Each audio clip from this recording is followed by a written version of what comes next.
There's no feeling more intense than starting over. If you deleted your homework the day before it was due, as I have, or if you left your wallet at home and you have to go back after spending an hour in the commute. If you won some money at the casino and then put all your winnings on red but it came up black. If you got your best shirt dry cleaned before a wedding and then immediately dropped food on it. If you won an argument with a friend and then later discovered that they just returned to their original view. Starting over is harder than starting up. If you're not ready for that, like if you've already had a bad day, then what you're about to go through might be too much. Feel free to go away and come back. I'll be here. Alright, thanks for coming with me on this trip. I'll understand if you have to take a break at any point. Just find a safe place to stop and quit the game. Don't worry, I'll save your progress, always, even your mistakes. This game is a homage to a free game that came out in 2002, titled Sexy Hiking. The author of that game was Jazuo, a mysterious Czech designer who was known at the time as the father of B games. And B games are rough assemblages of found objects. Designers slap them together very quickly and freely, and they're often too rough and unfriendly to gain much of a following. They're built more for the joy of building them than as polished products. In a certain way, Sexy Hiking is the perfect embodiment of a B game. It's built almost entirely out of found and recycled parts, and it's one of the most unusual and unfriendly games of its time. In it, your task is simply to drag yourself up a mountain with a hammer.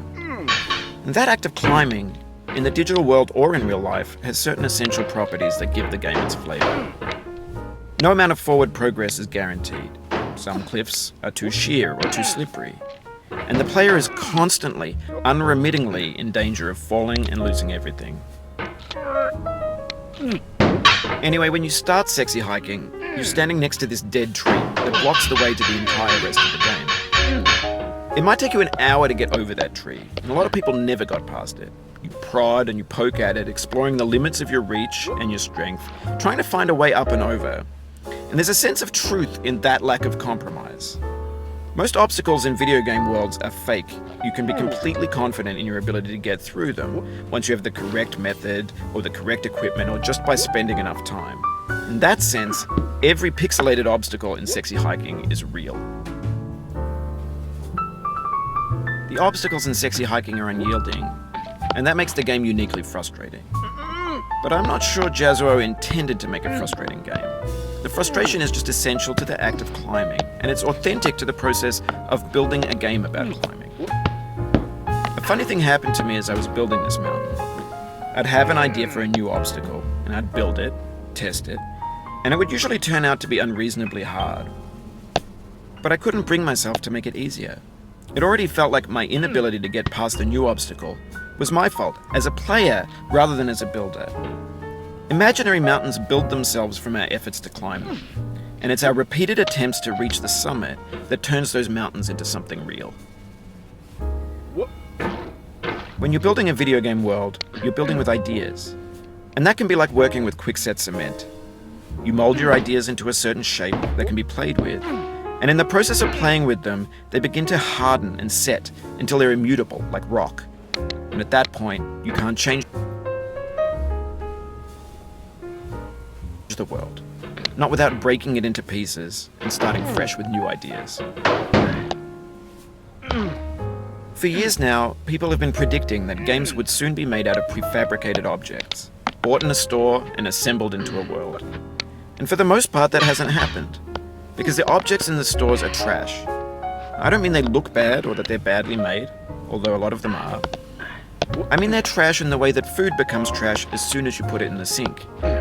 Things are made to be consumed and used in a certain context, and once the moment is gone, they transform into garbage. In the context of technology, those moments pass by in seconds. Over time, we've poured more and more refuse into this vast digital landfill that we call the internet. It now vastly outnumbers and outweighs the things that are fresh and untainted and unused. When everything around us is cultural trash, trash becomes the new medium, the lingua franca of the digital age. And you can build culture out of trash, but only trash culture. B games, B movies, B music, B philosophy. Maybe this is what digital culture is. A monstrous mountain of trash, the ash heap of creativity's fountain. A landfill with everything we ever thought of in it. Grand, infinite, and unsorted.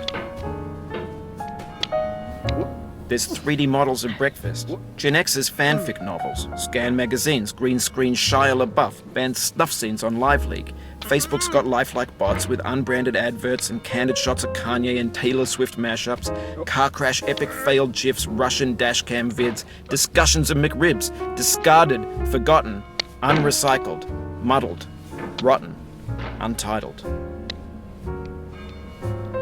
Everything's fresh for about 6 seconds, until some newer thing beckons, and we hit refresh.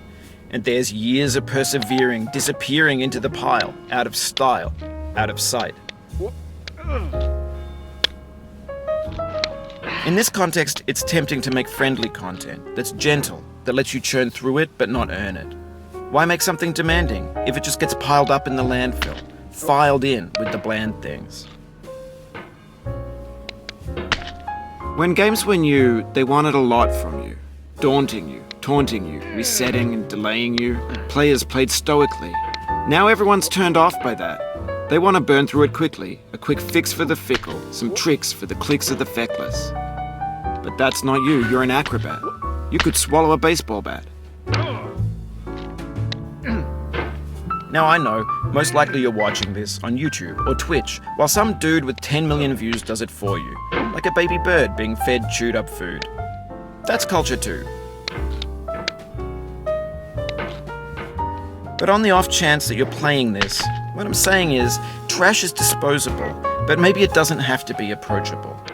What's the feeling like? Are you stressed? I guess you don't hate it if you got this far, feeling frustrated. It's underrated. An orange is sweet, juicy fruit locked inside a bitter peel. That's not how I feel about a challenge. I only want the bitterness. It's coffee. It's grapefruit. It's licorice. It feels like we're closer now. Composer and climber, designer and user. You could have refused, but you didn't. There was something in you that was hidden, that chose to continue.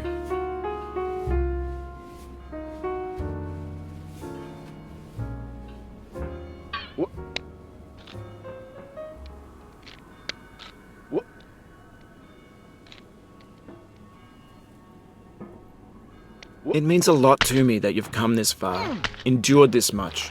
Every wisecrack, every insensitivity, every setback you've forgiven me is a kingly gift that you've given me.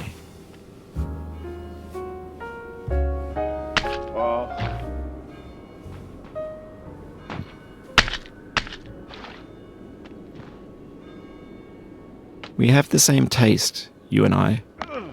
It's not ambition, it's ambition's opposite. An obdurate mission to taste defeat. You'll feel bad if you win, so I put this snake in for you.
Have you thought about who you are in this?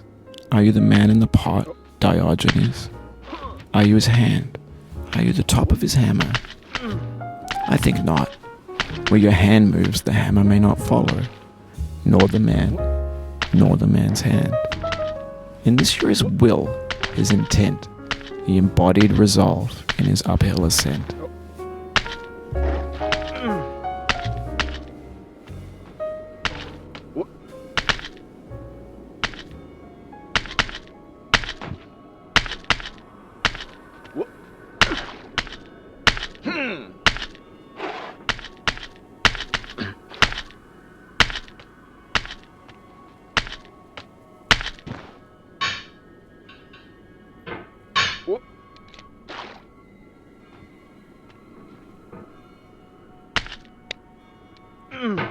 Now, you've conquered the ice cliff, the platforms, the church, and the rectory, the living room and the factory, the playground, the construction site, the granite rocks, and the lakeside. You've learned to hike.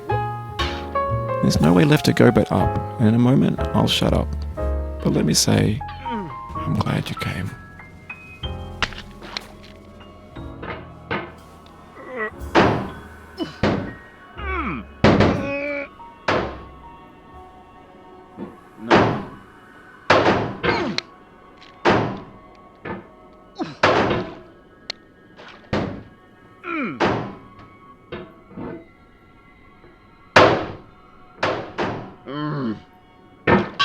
Oh, you just lost a lot of progress.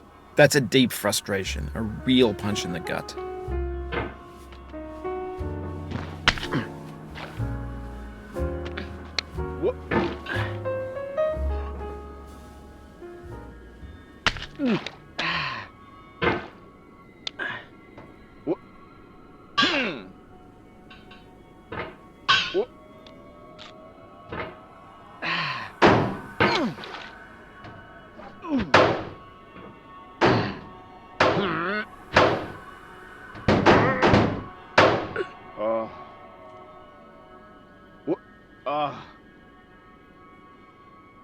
I dedicate this game to you, the one who came this far.